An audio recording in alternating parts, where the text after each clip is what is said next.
जैसा कि आप जानते होंगे, इस चैनल पे मैं JNU entrance exam foreign BA foreign language के एंट्रेंस एग्जाम की 2021 के ऊपर कोर्स लेते आता हूं।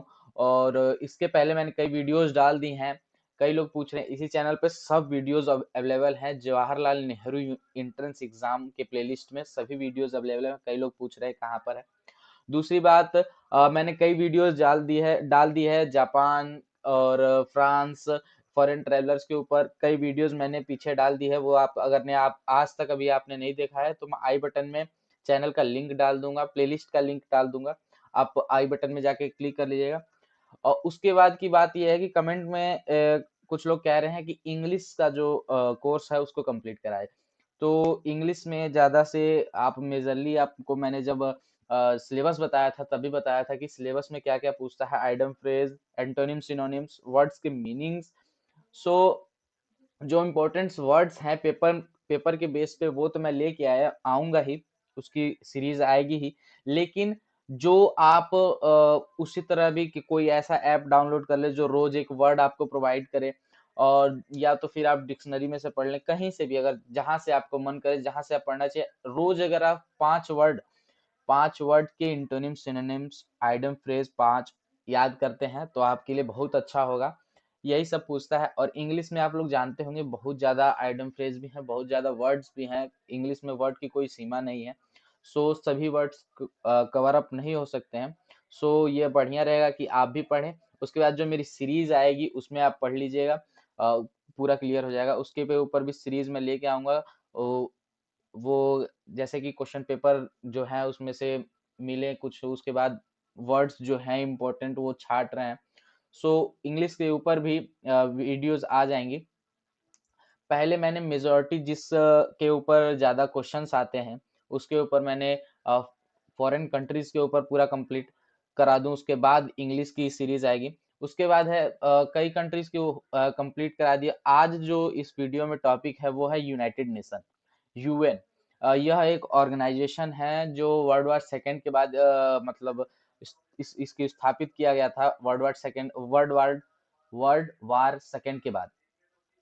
सो आज इसके बारे में पढ़ेंगे। इसके ऊपर भी कई क्वेश्चन आ जाते हैं क्योंकि इसी ऑर्गेनाइजेशन में वो सभी कंट्रीज हैं जो जिसके लैंग्वेज के बारे में आपको पढ़ना है। सो इस वजह से इसके ऊपर भी क्वेश्चन आ जाते हैं। फिर आता है यूरोपियन यूनियन भी है, इसके बाद उसका वीडियो आएगा यूरोपियन यूनियन के, उसके ऊपर भी क्वेश्चन आ जाते हैं। तो आज जो हम पढ़ेंगे वो है United nation, sorry, United nation. ये उसका फ्लैग है, ग्लोब बना होगा बीच में और साइड साइड में कुछ है। तो ये आज पढ़ेंगे यूनाइटेड नेशन। यह देखिए पहली लाइन में लिखा हुआ है, after world war second United nation establish. मैंने बताया ये आपको अभी पहले कि वर्ल्ड वार सेकेंड के बाद यूनाइटेड नेशन का स्थापना हुई थी। 25 अप्रैल 1945 50 governments meet in San Francisco. 25 अप्रैल 1945 को 50 गवर्नमेंट्स जो थी वह सैन फ्रांसिस्को में मिली थी। और फिर उसका charter, UN charter adapted on 25 जून 1945। और जो पेपर वर्क सब कंप्लीट हो गया था उसका चार्टर जो है अडप्ट हो गया था 25 जून 1945 को। फिर आते हैं UN is affected on 25 October 1945।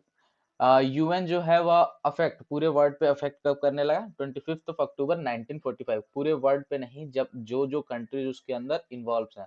World पे पूरा कंट्रोल नहीं है इसका, जो जो कंट्रीज इसके अंदर इन्वॉल्व हैं उसके ऊपर पूरा इफेक्ट करने लगा 25 अक्टूबर 1945 से। ये 3 डेट इंपॉर्टेंट है, इसको याद कर लीजिएगा। उसके बाद आगे बढ़ते हैं कि यूनाइटेड नेशन में कई ऑर्गेनाइजेशन मिले हुए हैं तब वो यूनाइटेड नेशन बना है। लेकिन उसमें कुछ नहीं, 6 जो है वो प्रिंसिपल ऑर्गेनाइजेशन हैं।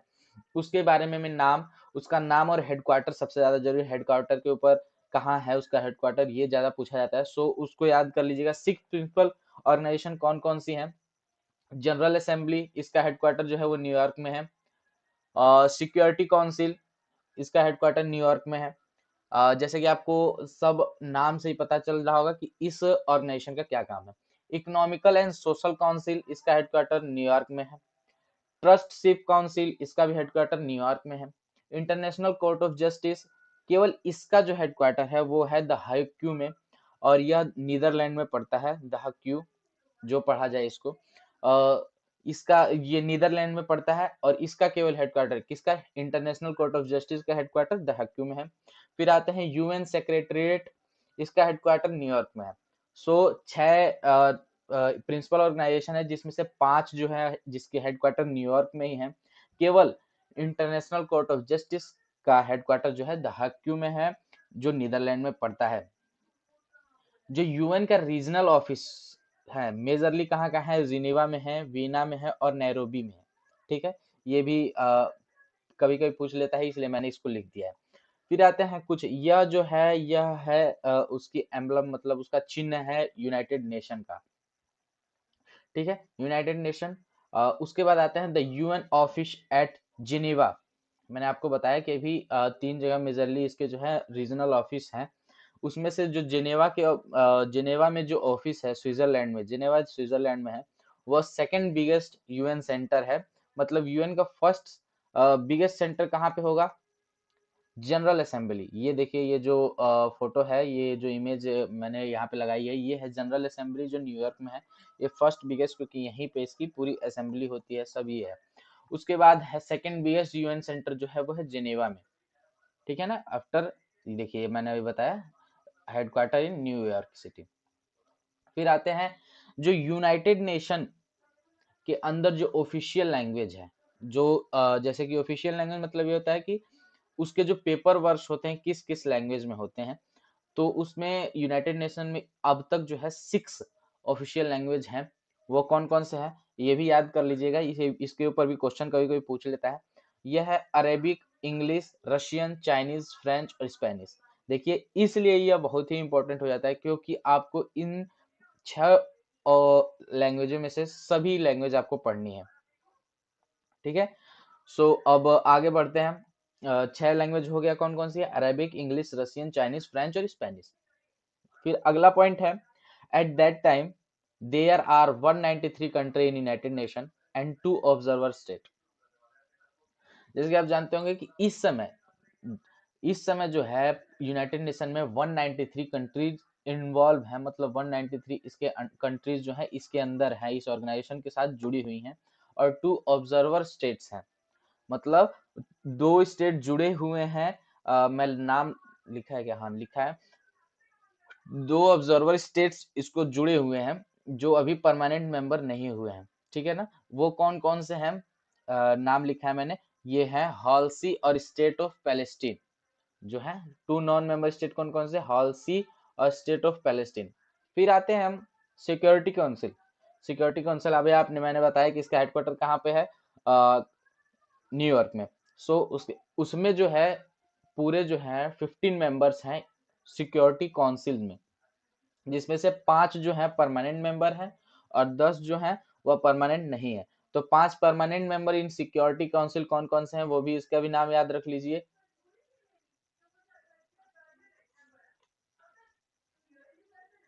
इंग्लैंड, फ्रांस, चाइना, यूएसए और एक और है रशिया।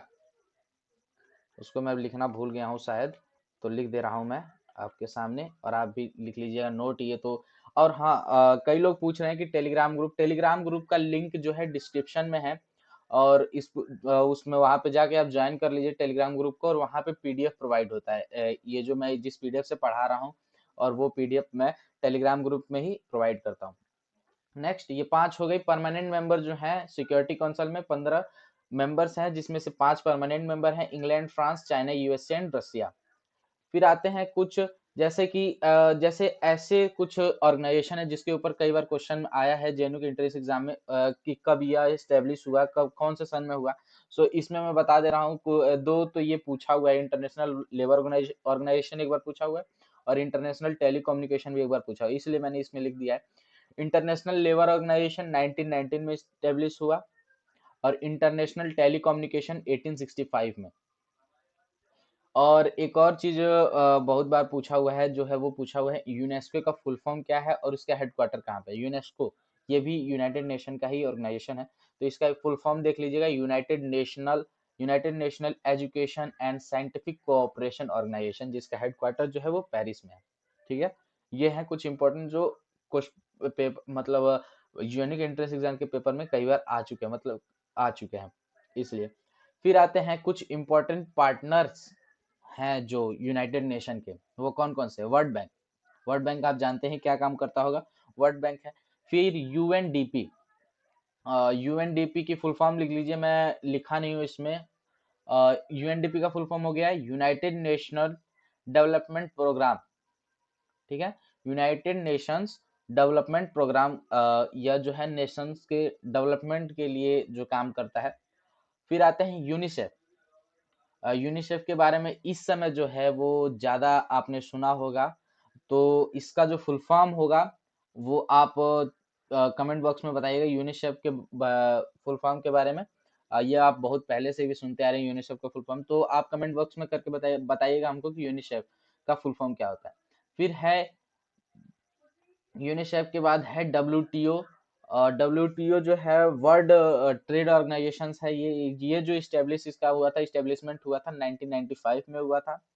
और उसके बाद है UN women established, UN women मतलब यूनाइटेड नेशन वुमेन, ये जो इस्टेब्लिश हुआ 2010 में है, सबसे नया ऑर्गेनाइजेशन है जो यूएन का पार्टनर है।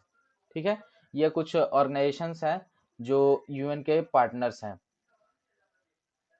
ठीक है, तो ये हो गया पार्टनर्स। तो यूएन के ये जो इम्पोर्टेंट क्वेश्चन जिस पे आ सकते हैं वो सब मैंने इसमें बता दिया, और उसमें और कुछ समय बाद जब आपका कोर्स कंप्लीट कराने के बाद इसमें एमसीक्यू का भी पोर्शन मैं लेके आने वाला हूँ जल्द ही। सो अगर आज तक आपने इस चैनल को सब्सक्राइब नहीं किया है तो तुरंत सब्सक्राइब कर लीजिए, क्योंकि इस चैनल पे मैं JNU entrance exam BA foreign language के लिए पूरी प्रिपरेशन करा रहा हूँ। और इंग्लिश आप 5 वर्ड मेरे कहने पर पढ़ते रहिए, 5 वर्ड, और जो मेरी सीरीज आएगी उसको आप फिर देख लीजिएगा, बहुत आसानी रहेगी। फिर उसके बाद अब इसके बाद यूरोपियन यूनियन आ जाएगा, यूनाइटेड नेशन के बाद यूरोपियन यूनियन। सो अगर आपने अभी तक सब्सक्राइब नहीं किया तो सब्सक्राइब कर लीजिए, ताकि आप मेरे किसी वीडियो को लेट से ना देख सके। Thanks for watching.